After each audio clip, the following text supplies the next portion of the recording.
I started checking the surfaces that we had, the platforms that we were present on, and we had the sales team. This is already like a fun fact. I'm kind of derailing, but I think it's kind of somewhat related to the question. We had the sales team, and it was like about 25 people, and they had problems with no-show rate. So people were booking a call for closing, but they were not going to the call. And we had a structure of reminders. So let's say that we had like 3 reminders within 24 hours. But this is the cool part of experimentation. You can test this. You can play with reminders. It's not only the website. My first client was a lingerie brand in Brazil. For context, my background, I joined the agency as a developer.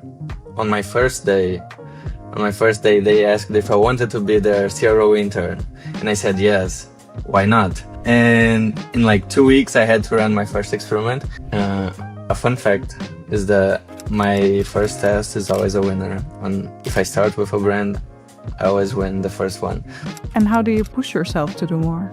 I think it's pretty much like upskilling, and always like to think that there's no blockers.